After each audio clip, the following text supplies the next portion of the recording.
What's going on, boys and girls? This is Kevin with the Burgundy Brigade here with my first Hockey 101 in quite a while, so I apologize that it's been a while. This is definitely one that a lot of people have been wanting for a while, and I finally found a tool to be able to give it to you guys. It's this fun little Ice Hockey Manager 13 program that I found in the App Store. Super, super, super, super cool.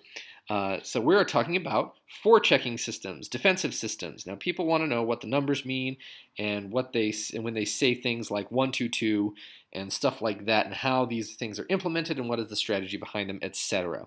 So, from the beginning, we're just going to start at the very beginning.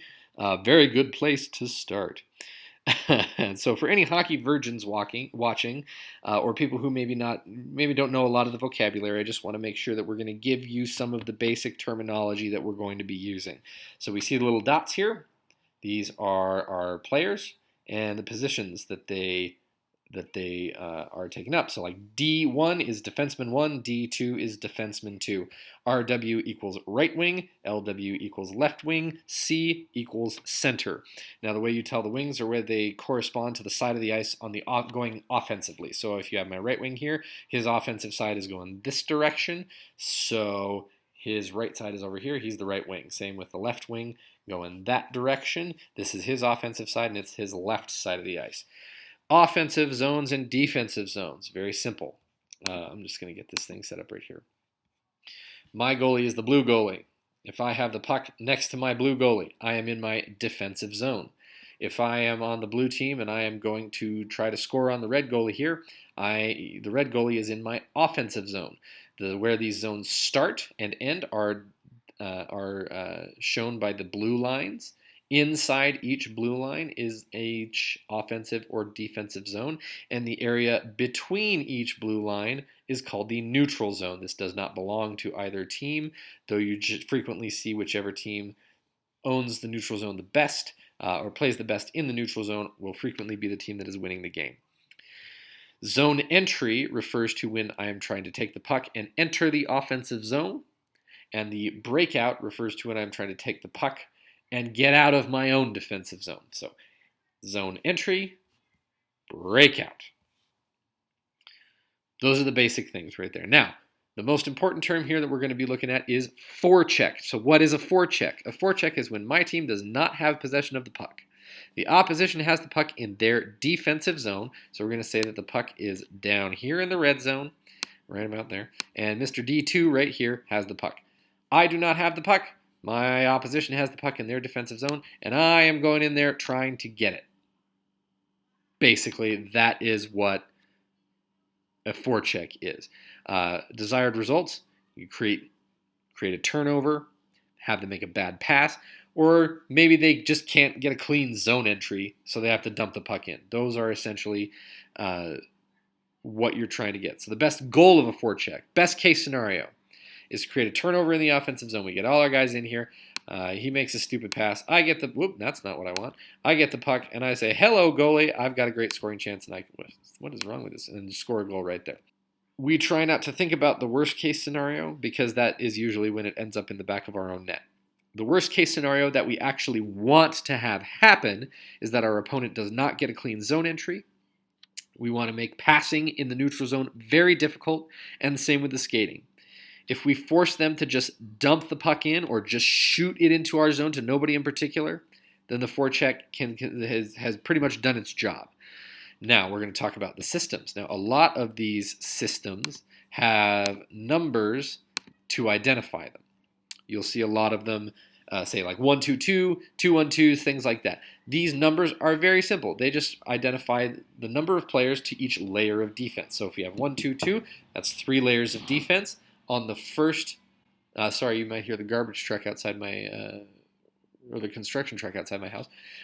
So if you have the 1-2-2, the first level has 1 skater, second level and third levels both have 2 skaters. Very simple to really think about when you really think about it. Soccer fans will be familiar with this, as that's what a lot of soccer teams do to identify their systems. Now, throughout the years, we've had a lot of advances in coaching, different ways of thinking about how to forecheck and how to create some offense. Some of these forechecking systems are pretty aggressive, and others of them are pretty darn passive. So we're going to start with one of the more aggressive ones. It is called the left wing lock, and it was made famous in North America by the Detroit Red Wings in the mid to late 1990s.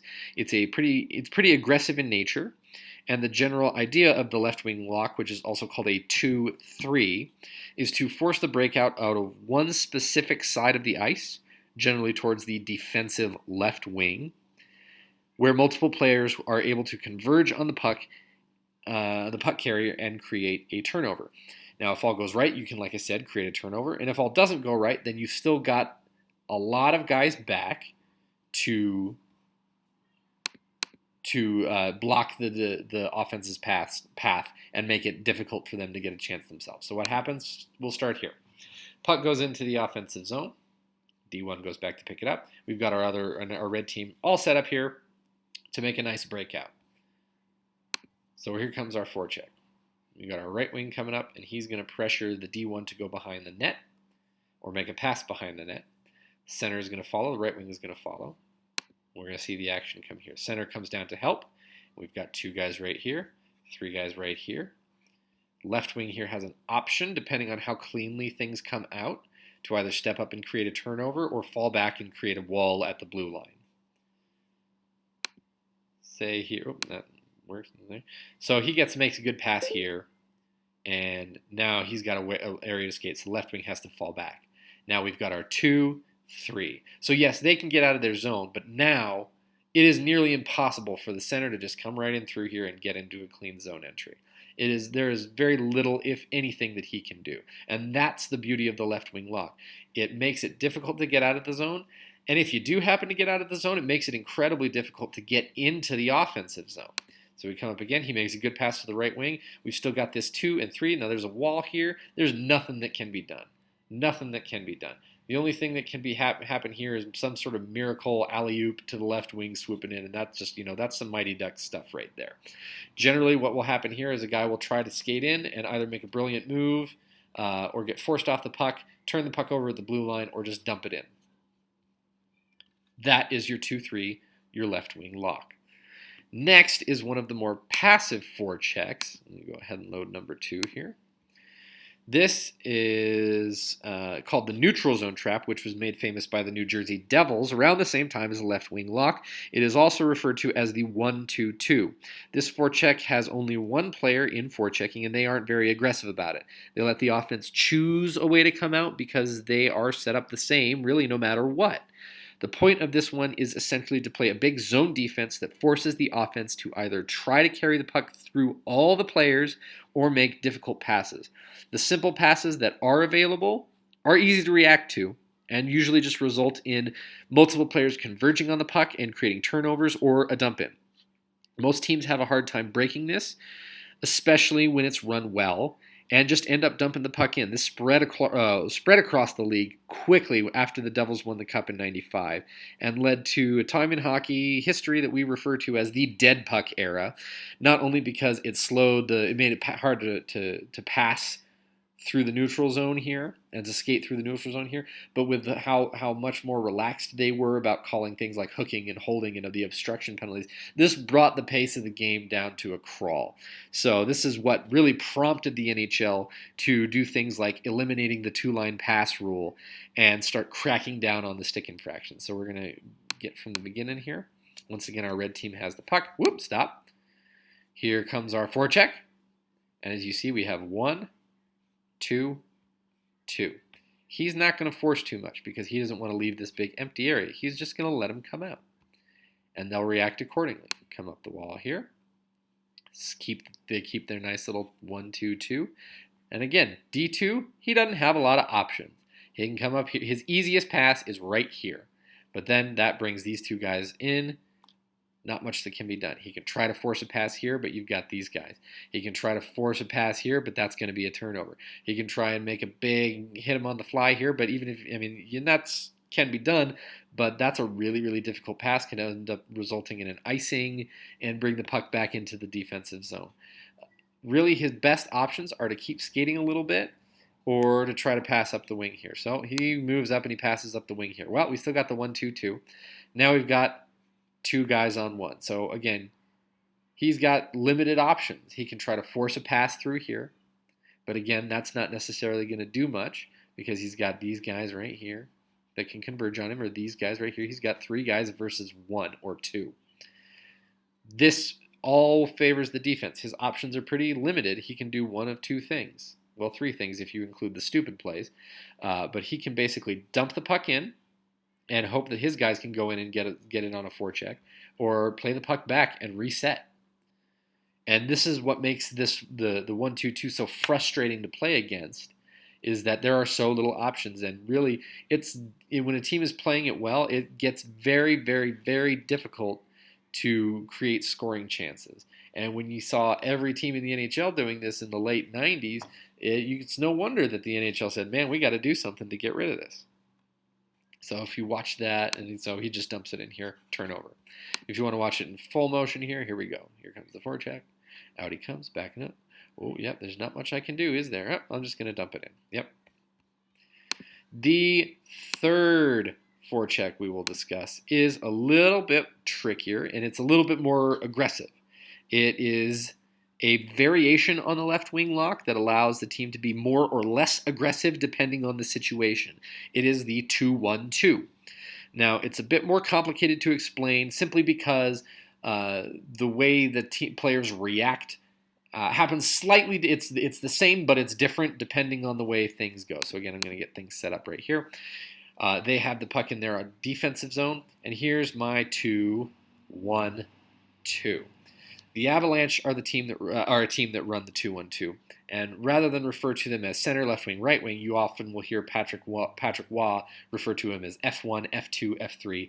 They're referring to forward 1, forward 2, forward 3. It's more about who is where when, as opposed to players, as opposed to the center always being in one place at the one time, or left wing always being in one place at one time.